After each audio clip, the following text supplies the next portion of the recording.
Salve a igreja com a paz do Senhor Jesus. Amém. É muita alegria estar mais uma manhã na casa do Pai, louvando e exaltando aquele que é digno de toda a honra e de toda a glória. Amém. Igreja do Senhor, se coloque sobre a planta dos vossos pés para nós apresentarmos o servo do Senhor nesta manhã.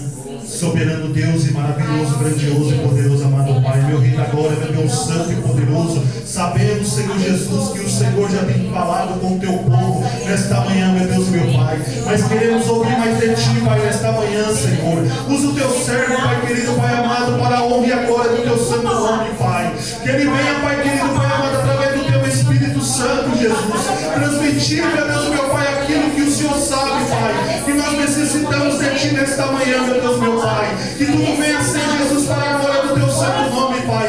Que nada venha tirar, Senhor, a atenção, Pai, da tua amada igreja nesta manhã, meu Deus, meu Pai. Em nome do Senhor Jesus Cristo, meu Deus, meu Pai, continua conosco para a glória do teu nome. Amém, Jesus. Amém. Glória a Deus.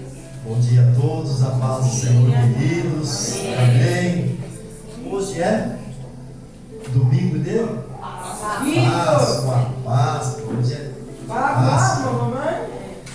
Aleluia. Eu quero ler com vocês 1 Coríntios, capítulo de número 15, capítulo de número 15, verso de número 20. Um versículo apenas da palavra de Deus. Fiz algumas anotações porque estou com um sério problema de esquecer das coisas. Acho que depois dos 60 anos, não sei se é normal. Meu Deus, estou quase chegando. Você quer 1 Coríntios 15, verso 20. Vamos meditar na palavra de Deus, entender um pouco melhor esse assunto tão importante que é a Páscoa. Amém? Amém. Em nome de Jesus.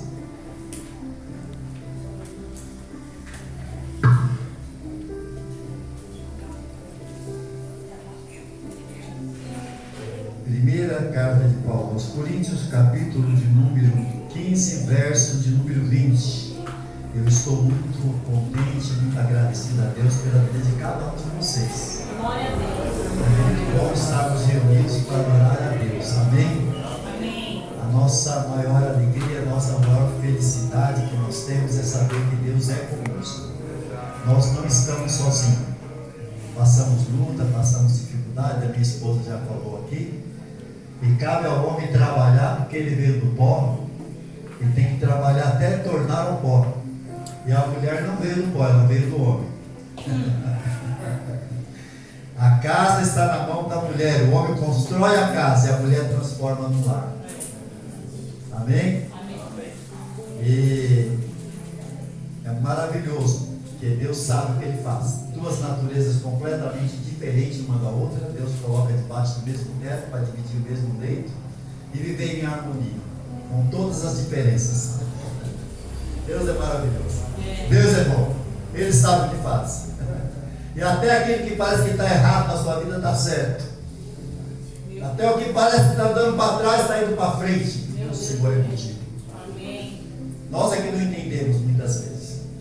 Nós é que ficamos assim, confusos sem compreender os planos de Deus. Mas eles são perfeitos. Amém. E todas as coisas contribuem para o bem dos que amam a Deus. Até aquele que não é bom, pastor, até aquele que parece que não é bom, mas tudo é bom. Quando Deus fez as coisas, ele olhava e falava, e viu Deus que era bom. Então, tudo que Deus faz é bom. Às vezes nós não compreendemos, nossa mente é limitada, nós somos pessoas, humanos, mas não se deixe ser levado pelo sentimento. Porque diante de Deus o sentimento não tem muito valor não. O sentimento muitas vezes é faccioso, ele te engana. Aí você perde o melhor de Deus, você perde as pessoas que estão do seu lado que você ama, você deixa as coisas ruins entrar no seu coração, você vive amargamente e perde o melhor. E fé não é isso, fé é convicção. Por isso que a Bíblia diz que quem crê, não é quem sente. Você tem que crer, você tem que ter convicção do que você é e do que você espera diante de Deus. Ainda que o teu sentimento diga não, ainda que as coisas digam não, você tem que acreditar. Abraão creu contra a promessa, é o Senhor ainda que vai. Isso é muito lindo, isso é muito maravilhoso. E a fé é o firme fundamento das coisas que se esperam, é a prova e a certeza das coisas que você não vê. Mas quando nasce do coração de Deus, se materializa no seu. Amém? Se materializa no seu coração, na sua vida, nos seus dias. Amém? Amém. Eu quero falar sobre a Páscoa, está um pouco difícil. Não posso falar o que eu quero. Eu creio que Deus está falando com alguém nessa manhã já. Eu creio que a palavra de Deus tem endereço certo. O carteiro erra o endereço, mas o Espírito Santo não erra não. Ele coloca no coração certinho, você sabe. Talvez é coisa que é sua com Deus, mas Deus fala em mistério, e Deus fala de uma forma tão graciosa, tão maravilhosa, que não dói, não causa tristeza. A gente às vezes mesmo apanhando, o pastor tem que carregar uma vara numa mão e o cajado não. Com a vara ele corrige, com o cajado ele conduz. E não tem jeito, não dá para ser um, porque se for um só é como as pernas. Você não vai andar, você vai sair pulando. E Deus quer que você ande. Amém? Vamos lá para a palavra? Glória a Deus, aleluias. 1 Coríntios, capítulo de número 15, verso de número 20. Diz assim: agora Cristo ressuscitou dos mortos e foi feito as primícias dos que dormem. Voltando para a Páscoa. A Páscoa, ela nasceu no Egito. Deus mandou que a Páscoa fosse instituída lá no Egito. O povo de Deus estava escravo de Faraó. Eles viviam clamando a Deus, gemendo diante de Deus, trabalhando 16 horas por dia. E Deus orientou Moisés a dizer ao povo que celebrassem a Páscoa. A Páscoa era o primeiro dia do ano, seria como o ano novo para nós aqui, como se fosse o ano novo, o primeiro dia do ano. E ao 14º dia do primeiro mês, eles celebrariam a Páscoa. Como? Celebrariam com o cordeiro, matariam o cordeiro, pegariam o sangue, passaria na verga das portas. Isso por ocasião da 10ª praga que estaria para vir no Egito. Eles obedeceram, mataram o cordeiro, comeram a carne do cordeiro e o sangue passado na verga das portas. E o interessante, que até o momento em que eles tinham que matar o cordeiro, era marcado por Deus. Eles tinham que matar o cordeiro às 3 horas da tarde, para começar os preparativos para a noite comer a ceia, o cordeiro, às 3 horas da tarde. E ali, eles fizeram apressadamente, porque Páscoa quer dizer passagem, ou passar por cima, ou saída mesmo. Então eles tinham pressa, já com o sapato no pé, já vestido, não deixaram o pão fermentar, comer o pão sem fermento para não perder tempo, já tudo apressadamente, foi feito tudo correndo, tudo com pressa, porque eles iriam sair do Egito. E o anjo da morte estaria passando naquela noite sobre todas as casas. E todas as casas, sem exceção, teria que ter morte. Todas as casas, sem exceção. Pastor, até a casa dos hebreus, dos que estavam lá também. Porque na casa deles foi primeiro. Primeiro mataram o cordeiro e passaram o sangue na verga. E aí o anjo da morte passa sobre o Egito. Passa exterminando todo primogênito. Todo primogênito morreu naquela noite. E o povo de Deus apressado ali para sair do Egito, naquela pressa, obedecendo a palavra de Deus, atento, é o orar e o vigiar. Tem que estar orando e estar atento, vigiando. E aí, eles faziam dessa forma. Não vou pormenorizar muito por conta do tempo, mas eles faziam dessa forma. E celebraram a Páscoa durante muito tempo. Até que um dia Jesus, ao celebrar a Páscoa, ele mudou. Na Páscoa do judeu, no meio da mesa, teria um cordeiro assado para eles comerem. E Jesus, celebrando a última Páscoa com os discípulos, ele fez diferente. Primeiro comeram a Páscoa, E depois da Páscoa, ele fez uma outra celebração. Ele falou: agora eu vou instituir uma nova aliança. Não vai ter mais cordeiro sobre a mesa. O cordeiro vai estar na mesa. O cordeiro vai estar presente. Não vai ser mais aquele cordeiro. Agora o cordeiro de Deus que tira o pecado do mundo vai estar presente. Aleluia. Creio, Jesus. E agora o pão que ele colocou sobre a mesa na ceia simboliza o cordeiro, o corpo dele ali. E o sangue, que era o sangue da ovelha, está no cálice, simboliza. Aí ele disse: quem não comer a minha carne e não beber o meu sangue não tem parte comigo. Que coisa interessante, que comparação maravilhosa, né? Que coisa maravilhosa. E o interessante é que Jesus, ele havia preparado os discípulos. Ele havia preparado os discípulos. E todo o tempo ele falava sobre o que iria acontecer, sobre como ele iria morrer. E os discípulos não conseguiam entender. Quando ele dizia: olha, as raposas têm covil, as aves do céu têm ninho, e o Filho do Homem não vai ter onde reclinar a cabeça. Eles não conseguiam entender. A cruz era em forma de T. Era em forma de T, e as pessoas tinham onde reclinar a cabeça. Mas a cruz com a haste maior no meio, ele não teria onde reclinar a cabeça. Ele ficaria com a cabeça suspensa, pendurado. E foi assim que aconteceu. Mas o interessante é que ele morreu por toda a humanidade. Aleluia. Ele morreu por todos. Cumpriu tudo aquilo que estava escrito dele. E ao morrer, foi tão comum como todos os homens, aparentemente. Vamos entender. Perguntaram ao Ferro: Ferro, você é forte? O Ferro respondeu: não, eu não sou forte. Forte é o fogo, porque o fogo ele me derrete. Aí disseram ao fogo: fogo, você é forte? O fogo disse: não, eu não sou forte. Forte é a água, porque ela vem sobre mim e me apaga. Aí disseram à água: você é forte? A água disse: não, não sou forte. Forte é o sol, porque o sol vem sobre mim e ele me evapora. Aí perguntaram ao sol: sol, você é forte? Aí o sol disse: não, não sou forte. Forte é a nuvem, porque ela passa na minha frente, ela tira o meu brilho. Aí perguntaram à nuvem assim: nuvem, você que é forte? A nuvem disse: não, eu não sou a forte. Forte é o vento, ele vem, tira do meu lugar e me leva para onde quer. Aí disseram ao vento: vento, então você é o forte. Aí o vento responde: não, eu não sou forte.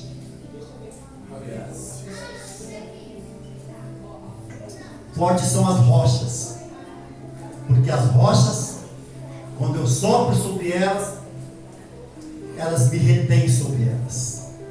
Aí disseram as rochas: rochas, vocês são as fortes então. Elas disseram: não, nós não somos as fortes. Forte é o homem que vem com o seu maquinário, com a sua tecnologia, nos destrói e faz de nós um lugar plano. Aí disseram ao homem: homem, você é forte. O homem disse assim: eu até sou, acho que eu sou forte. Eu destruo a obra do Criador. O Criador criou, eu destruo. Mas forte mesmo é a morte. Porque eu faço tudo isso, mas quando a morte vem sobre mim, ela me abraça. Aí disseram à morte: então você é forte, morte. A morte disse: por algum tempo eu fui muito forte. Sim, eu fui muito forte. Eu levei Abraão, levei Isaac, levei Jacó, levei Salomão, levei Davi, levei grandes homens da história. Eu levei, eu abracei e levei eles para o túmulo. Aí disseram: então você é forte. Ela falou: até um dia em que eu abracei um homem que tinha uma promessa. E esse homem eu levei ele para o túmulo. Mas ao levar ele para o túmulo, ele tirou o meu ferrão que eu tinha na mão, e ele me venceu, e ele ressuscitou, e ele levou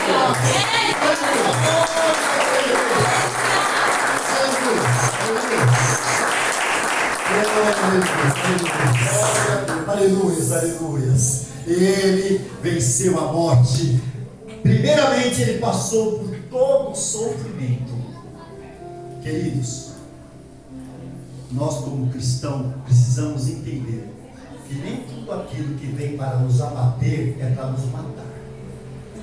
Muitas situações vêm sobre nós para nos abater, para nos fazer mais forte do que nós somos. Glória a Deus. Para nos fazer entender que nós temos a estrutura para conseguir caminhar mesmo em meio às dificuldades.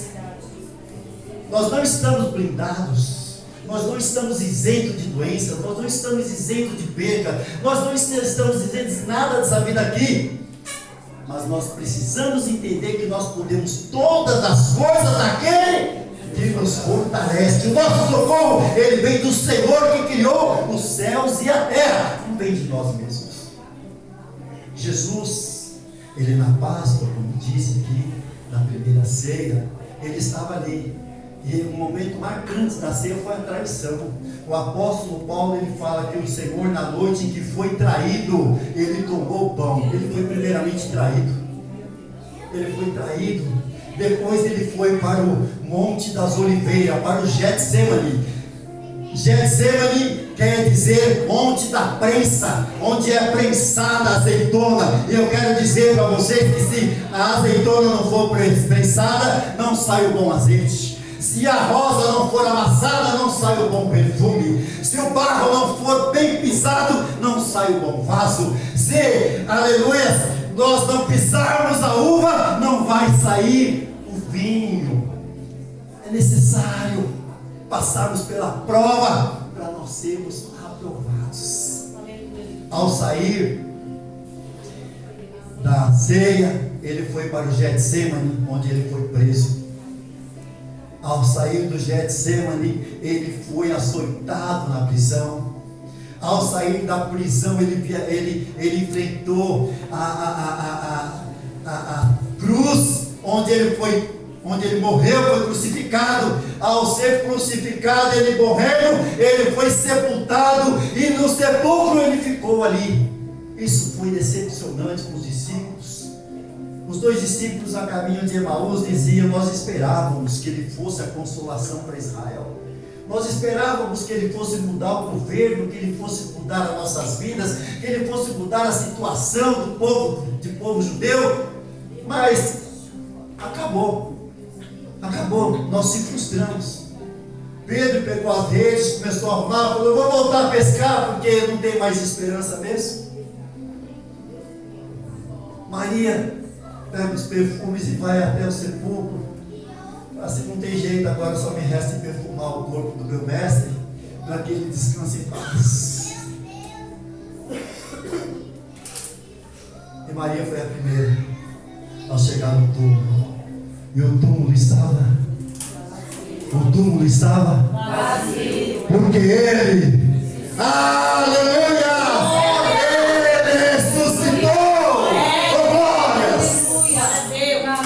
aí aquele questionamento de algumas pessoas que pouco entendem da Bíblia, ou que nada entendem da Bíblia, sem querer ser melhor nem maior que ninguém, que o grande aqui é o Senhor. E o lugar mais alto que você alcança é nos pés dele de joelho. Esse é o lugar mais alto da sua vida.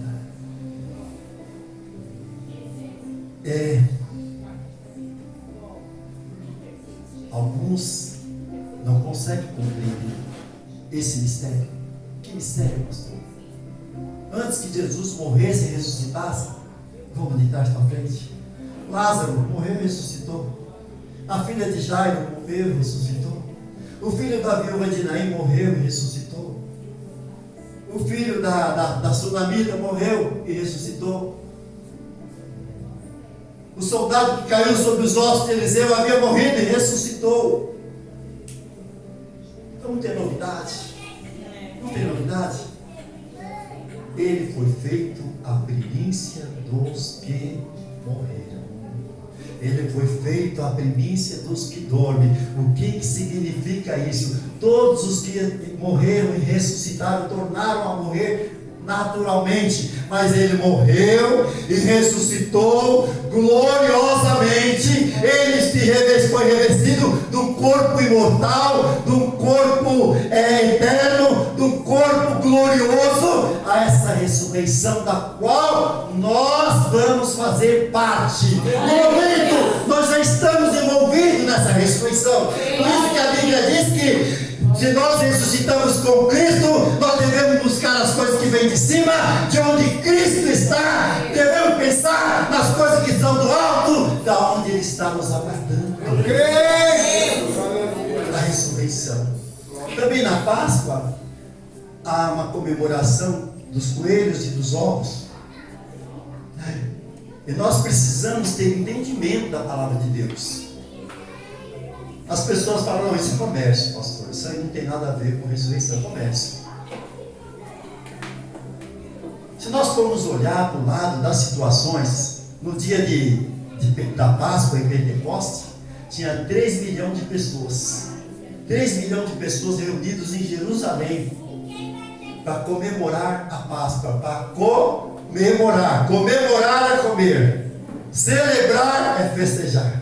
Nós não comemoramos a ceia, nós celebramos. Por isso que é pouquinho. É porque é só para você celebrar. Mas quando é para comer, ceia. Né? Ceia, realmente ceia completa, né? Diferente, né? E lá estava 3 milhões de pessoas naquele dia reunidas na cidade de Jerusalém. 3 milhões para comemorar a Páscoa dos judeus. Né? Isso, muitas pessoas ali tinham sede, então tinha alguém vendendo água. Tinham fome, tinha alguém vendendo pão. Quando Jesus multiplica os pães, pergunta, tem alguma coisa para comer aí? Alguém pode comprar alguma coisa? Não, o vendedor só tem 5 pão e 2 peixinhos. Ele estava vendendo ali 5 pão e 2 peixes. Ele fez um milagre sobre aquilo. Mas alguém estava vendendo. Então, essa questão do comércio existe onde existe gente, onde tem necessidade, existe. E o coelho, o que é o coelho? O coelho é o que mais multiplica entre os animais. Ele é o procriador, né? Esse é o símbolo da procriação. E o ovo? O ovo é a vida. É a vida. Primeiro óvulo e depois ovo. Sabe a diferença? Primeiro óvulo e depois ovo. O óvulo não produz a vida. E o ovo, quando ele é fecundado, ele produz vida. Então o ovo é o símbolo da vida. E o coelho é o símbolo da multiplicação. Mas voltando aqui para a palavra do Senhor, voltando para a ressurreição do Senhor Jesus, ele ressuscitou e foi feito primogênito. Ele ressuscitou e o sepulcro dele está vazio até os dias de hoje. Mas os grandes homens da religião, eles foram sepultados, os seus ossos foram tirados, foram exumados daquele lugar, mas todos eles apareceram mortos, os seus corpos, com exceção de alguns que Deus assim não quis que provassem da morte. Houve 3 homens na Bíblia que não provaram da morte. O primeiro dele foi Enoque, o 7º homem depois de Adão. Ele tinha 365 dias e Deus olhando, 365 anos, não dias, 365 dias é um ano. Ele tinha 365 anos e Deus assim o levou para si. O segundo foi o que foi arrebatado numa carruagem, no vento, no redemoinho, foi Elias. E o terceiro, Melquisedeque, ninguém sabe quando nasceu, ninguém sabe onde está. Sem princípio de dias e sem fim de tempo. Mas o Senhor Jesus não. Ele veio para cumprir a sua missão de nos resgatar para Deus. Porque nós estávamos mortos. Nós estávamos vivos, como tem muitas pessoas vivas, porém espiritualmente estão mortas. Por quê? Porque não provaram ainda da morte de Cristo e da ressurreição dele. Porque quando nós provamos da morte de Cristo, que é o sacrifício pelos nossos pecados, nós somos libertos do pecado. E quando nós provamos da ressurreição dele, nós nos levantamos para uma nova vida, assim que se alguém está em Cristo, nova criatura é. E a vida velha já passou e tudo se fez novo. Aí já não vivemos mais.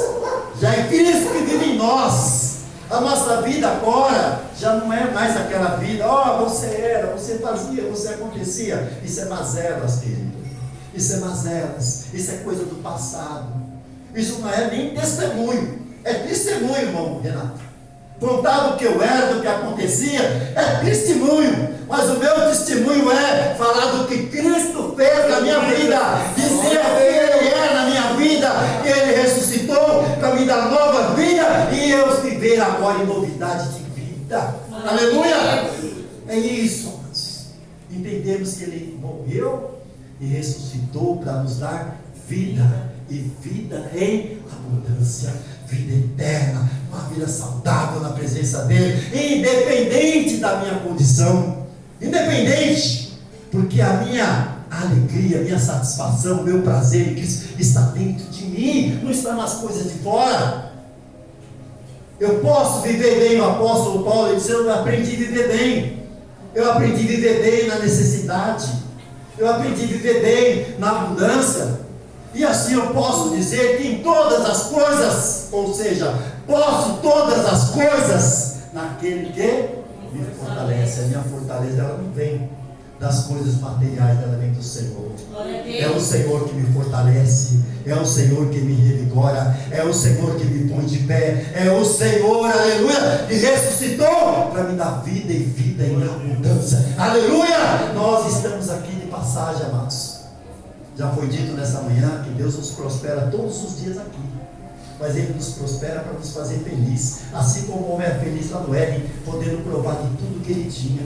Mas diante da desobediência dele, nós todos perdemos, todos nós morremos, e todos os que nascem já nascem com essa semente do pecado. O bebezinho já nasce com a semente do pecado. Eu não posso dizer que a criança não tem pecado, porque a Bíblia diz que todos pecaram e destituídos estão da glória de Deus. É todos, não exclui ninguém. Mas só que em Cristo,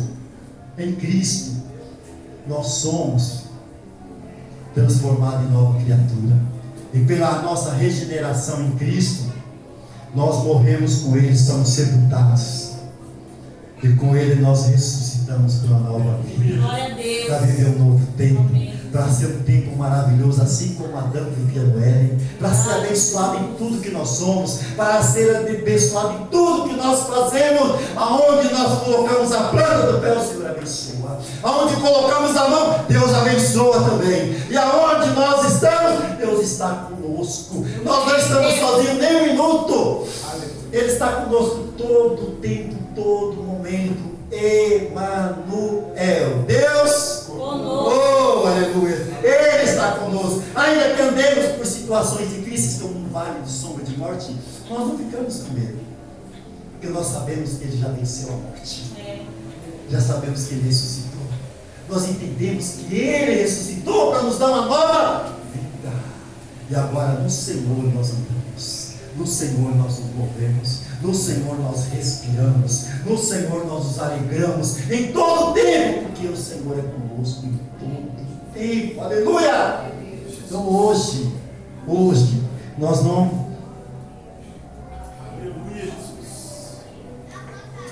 precisamos mais de ter um cordeiro sobre a mesa, porque Ele já morreu e ressuscitou por nós. Aleluia. Hoje nós não precisamos mais viver esperando que aquele cordeiro que é antigo venha a ser um cordeiro materializado, porque Ele já se fez carne, já. Aliás, os dois maiores mistérios que a Bíblia fala é que, primeiramente, o Verbo se fez carne. Todos os homens morriam aguardando a consolação de Israel. Jesus é a consolação de Israel. Todos os homens morriam. Abraão esperou, não conseguiu. Isaac esperou, não conseguiu. Jacó esperou, não conseguiu. Os outros profetas do Antigo Testamento não viram. Mas houve um homem que Deus fez uma promessa. Deus falou para ele assim: você não vai morrer sem antes você ver a consolação de Israel. Você vai contemplar o Messias que a Bíblia prometeu. Aliás, a Bíblia diz que de Jesus está escrito nos livros de Salmos, nos profetas, em Salmos, na lei de Moisés, nos profetas, em Salmos. Isso é a abertura das Escrituras Escrituras para nós. Quando nós entendemos isso, nós entendemos a Bíblia, porque ele é o centro da Bíblia. Esse homem chamava-se Simeão. Simeão, ele teve essa promessa de que todos os outros morreram sem ver a consolação de Israel, tendo esperança e olhando somente ao longe. Fala em Hebreus que eles tinham esperança, mas não enxergavam de longe, não chegaram a ver. Mas esse homem tinha uma promessa. A promessa era que ele tomaria nos braços, ele iria ver a consolação de Israel. Um certo dia, chega lá no templo um casal de camponeses, uma mulher muito simples, um homem muito simples, uma criança no colo, para apresentar. 8º dia da, ou seja, perdão, queridos, 40º dia da apresentação, 8º dia da circuncisão, 40º dia da apresentação. Distingue 2 momentos. Esse homem, quando ele pega aquela criança no braço, o Espírito Santo falou: esta é a consolação.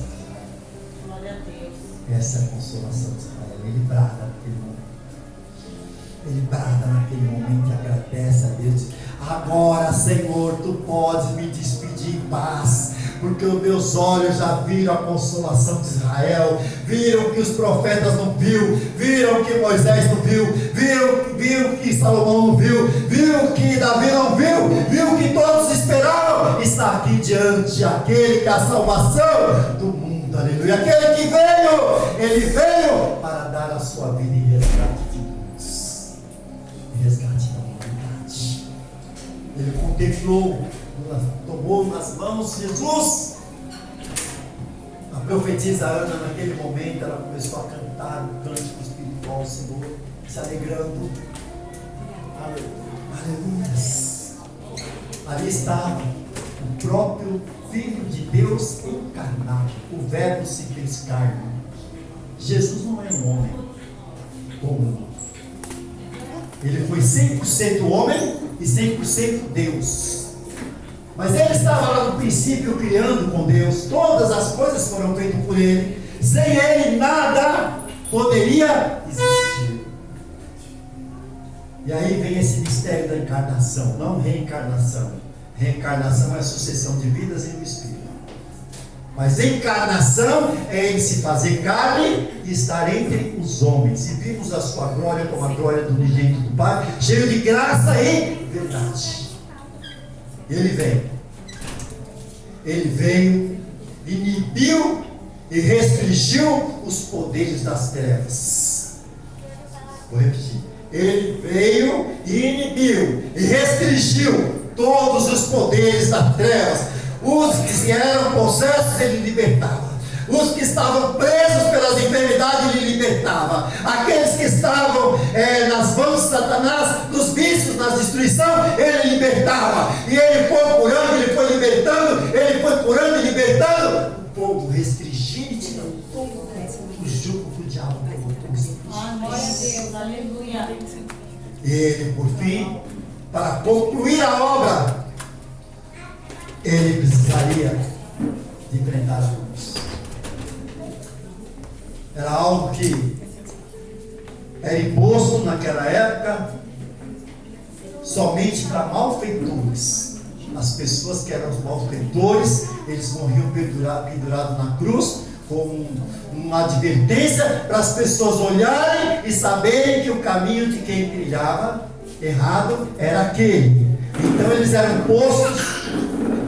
postos de um lado e do outro de uma via, e as pessoas viam aquela via cheia de cruz, as pessoas penduradas, e aí diziam: maldito, morreu pendurado na cruz. E Jesus, ele foi posto numa cruz entre 2 malfeitores. Estava lá na cruz. Mas Deus quis que fosse assim, amados. Até nisso tinha a vontade de Deus, porque Deus sabia que o pecado só seria expiado se houvesse derramamento de sangue. Sem derramamento de sangue não há purificação de pecados, diz a Bíblia. E agora ele estava lá pendurado entre os malfeitores. E perto das 3 horas da tarde, ele levanta os olhos ao céu e diz: Tetelestai. Tetelestai. Glória a Deus. A palavra tetelestai era posto por um engenheiro de obra civil num canteiro de obra, Brito. Era colocada aquela placa do engenheiro. Ele punha no canteiro de obra, após ter consumada, após ter feito aquele edifício, aquela construção, concluiu, ele colocava a palavra tetelestai. Está? Consumado. Glória Está? a Deus. Consumado. Está? Consumado. Aleluia. Glória a Ele já Deus. pagou. Ele já consumou todos os pecados que eu e você tinha, que nos separavam de Deus. Ele já pagou por nós. Ele nos abriu a porta, Ele nos reconciliou, Ele nos perdoou, Ele nos lavou, Ele nos santificou, Ele nos, aleluia, purificou para Deus. Glória a Deus. Ele nos purificou para Deus. E agora, nós ainda estamos no corpo, mas em Cristo nós já somos cidadãos do céu. Amém. Nós já temos o céu à nossa disposição. Porém, como pessoas, como homens e mulheres, nós somos um corpo. Por isso que precisamos da santificação. Porque a santificação, ela é um processo gradativo. Disse o autor de Hebreus: segui a paz com e a santificação, sem a qual é 2 coisas necessárias. Quem quer vir após mim, negue-se a si mesmo, tome a sua cruz a cada dia e... Sabe o que quer dizer isso, amados? É simples mas é importante lembrar. Por 2 motivos. Quem não sabia vai aprender, e quem esqueceu vai ser lembrado. Por esses 2 motivos, quando nós olhamos a haste central da cruz, ela aponta assim, olha. Ela aponta para amar a Deus sobre todas As coisas. E quando ela, a segunda haste, que é a haste horizontal, ela faz assim. Faça assim, faz assim. Sabe o que quer dizer isso? Primeiro amar a Deus sobre todas as coisas, depois amar ao Próximo. como? A si mesmo. Oh, glória a Deus, eu creio. Aleluia! Aleluia! Aleluia! Oh, aleluia! Daí, amados, daí eu entendo e você entende que gostar é mais do que amar. Amar é mandamento e gostar é opção. Amar, mandamento, e gostar, opção. Eu preciso aprender a gostar do meu irmão. Eu preciso aprender a gostar dos meus inimigos. Eu preciso aprender a gostar, porque amar já é mandamento. E aquele que só cumpre o que é mandado, ele não passa de alguém que é. Quem só faz o que manda é uma pessoa inútil. Todos os dias você chega no teu serviço, teu chefe tem que dizer: você tem que fazer isso. Inútil. Você não consegue fazer sozinho. Se alguém te pedir um lado da face, você tem que oferecer outro. Pediu para dar 1000 metros, uma milha, você tem que andar. Supere. Você tem que se superar. Cada dia você tem que se superar. Cada dia você tem que ser mais forte. Cada dia você tem que estar mais firme. Cada dia você tem que ser melhor. Glória a Deus. Eu quero ser melhor. Eu vou ser melhor. E eu não estou sozinho. Aquele que ressuscitou dos mortos eternamente, Ele está comigo. Eu posso caminhar confiando nele, de que eu não estou sozinho. E se nós não formos provados e aprovados nessa terra, nós não seremos cidadãos dos céus. Aleluia. Eu tenho pedido a Deus que nos dê uma igreja cheia, como está nessa manhã aqui, cheia. Mas não cheia de pessoas vazias, cheia de pessoas cheias. Aleluia. Cheia de pessoas cheias. Pessoas que têm Deus assim transbordando na sua vida, andando na sua vida com Deus a transbordar na sua vida. E há momentos na nossa vida que nós somos como aquela música. Não gosto de falar muito sobre essas músicas que não é hinos, né? Aquela música do Dalvan, da Pegada na Areia, né? Você está caminhando do lado de Deus, né? Tem duas pegadas, sua pegada e a pegada de Deus andando, né? De repente você olha na areia, você só vê uma pegada, das duas você só vê uma. Aí você fala, Deus me abandonou, eu estou sozinho, agora acabou, estou sozinho, sem Deus não sou nada. Aí você percebe que Deus está te carregando em colo. Que é quando você não consegue caminhar mais, Ele pega você e carrega você no colo. Aí você fala, aleluia. Mesmo que está difícil, mesmo que está dura a situação, mas eu não estou sozinho não. Ele está comigo, Ele está me carregando, Ele está me levando, eu vou com Ele. Aonde Ele me levar, eu vou, porque Ele me leva nos lugares melhores. Guia-me mansamente a águas tranquilas, refrigera minha alma, guia-me pelas veredas da justiça, por amor do seu nome. Certamente que a bondade e a misericórdia me seguirão por todos os dias da minha vida, e eu habitarei na casa do Senhor por longo tempo. Aleluia, aleluia, aleluia. Aleluia, maravilhoso estar com Deus. É maravilhoso estar aos pés do Senhor, porque Ele não nos deixa, Ele não nos abandona, Ele nos conforta, Ele nos dá alento, Ele nos dá coragem para nós levantar e conseguir, aleluia, chegar aonde Ele quer que nós cheguemos. Aleluia, aleluia, aleluia. Aleluia, Cristo, amados, Ele é a nossa Páscoa. Ele morreu por nós. E Ele quer uma igreja viva. Ele não morreu para ter uma igreja morta. Ele morreu para ter uma igreja viva. Um povo lavado. Um povo remido. Glória a Deus. Um povo forte. Um povo que vai morar no céu. Não adianta fazer teatro. Não adianta querer agradar todo mundo. Não adianta querer torcer a palavra de Deus para agradar A, B, C ou D. Não. Nós temos que dizer a palavra de Deus como ela é. Como ela é. Muitas vezes ela vai fazer você ficar triste. Muitas vezes a palavra de Deus ela vai fazer você se sentir incomodado. Mas a palavra de Deus ela vem para entrar como espada de dois gumes até a divisão da alma e do espírito e transformar a sua vida. Porque se ela não entrar, você não vai ser transformado. A palavra não entrar, ela não vai te libertar. Ela não vai te regenerar, ela não vai te transformar, ela não vai fazer você viver o reino dos céus. Por isso que Jesus disse a Nicodemos, a um príncipe dos judeus, amados, um homem doutor da lei, conhecedor de tudo, um homem mestre da lei. Quando chega até Jesus, Jesus fala para ele assim, olha meu filho, você precisa nascer de novo. Mas como, Senhor? Como é que eu vou fazer esse negócio de nascer de novo? Eu vou me resumir, ou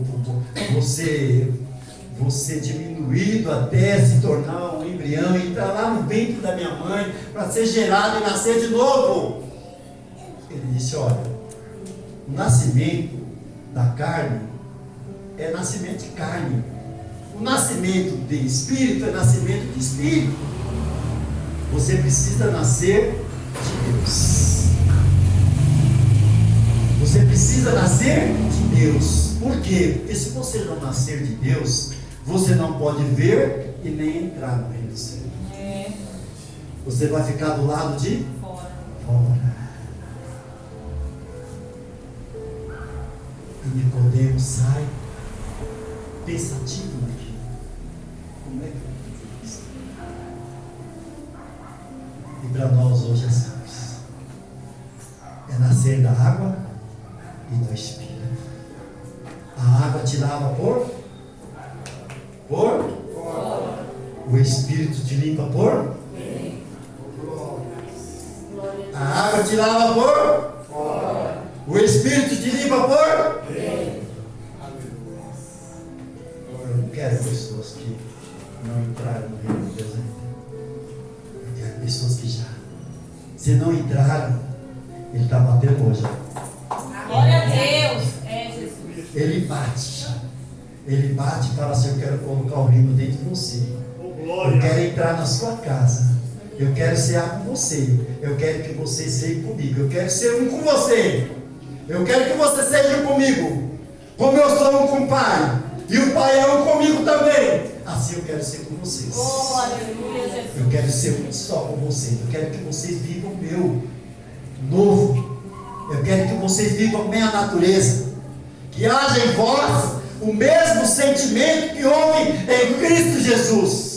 Que sendo Deus, não teve por usurpação ser igual a Deus, antes humilhou, tomou forma de servo, e como servo foi obediente, e obediente até a morte, e morte de cruz, pelo que Deus lhe exaltou, e lhe deu um nome que está sobre todo nome, e ao seu nome se dobrará todos os joelhos dos que estão no céu, dos que estão na terra, dos que estão debaixo da terra, e todos confessarão que Ele é Senhor dos senhores e Rei dos reis.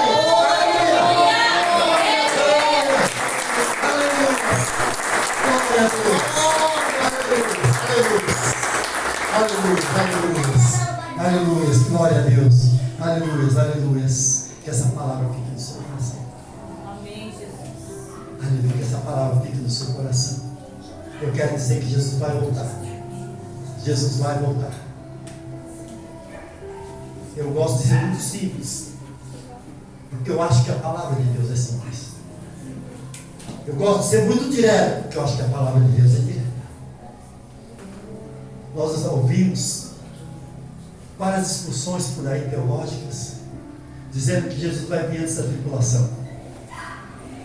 Jesus vai vir no meio da tribulação. E que Jesus vai voltar depois da tribulação. E uma das coisas que eu não gosto de me prender muito é a escatologia. O que é a escatologia? É o estudo sobre as coisas que estão por vir. Até porque eu acredito que o amanhã não nos pertence. O amanhã está na mão de Deus. Então Ele vai fazer segundo Ele acha melhor. E como eu não entendo o amanhã e não quero entrar em discussões, nem com o presbítero Fábio, nem com o irmão Renato, eu não quero entrar em discussão com ninguém. Porque Cristo nos chamou para nós sermos um corpo. E a minha mão não vai bater no meu rosto. E o meu pé não vai tentar me chutar. Porque eles trabalham em harmonia. E nós somos um em Cristo.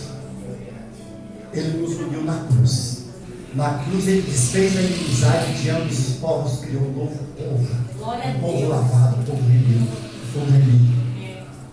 E agora, como povo de Deus, cabe a nós não ficarmos discutindo. Se Jesus voltar antes da tribulação, nós vamos subir com Ele. Se Ele voltar no meio da tribulação, nós vamos subir com Ele. E se Ele voltar depois da tribulação, nós vamos subir com Ele. O importante é subir com Ele. Prepara-te, ó Israel, para encontrares com o Senhor teu Deus. O mais importante para mim e para você não é o que vai acontecer. O mais importante para mim e para você é saber que Cristo está comigo, está com você, e que nós estamos andando e vivendo com Ele hoje, e se Ele nos permitir amanhã também, e se Ele nos permitir depois da manhã também, nós vamos estar com Ele. Amém? Até que Ele nos leve para a glória. Amém, amados? Uma salva de palmas para o Senhor. Aleluia.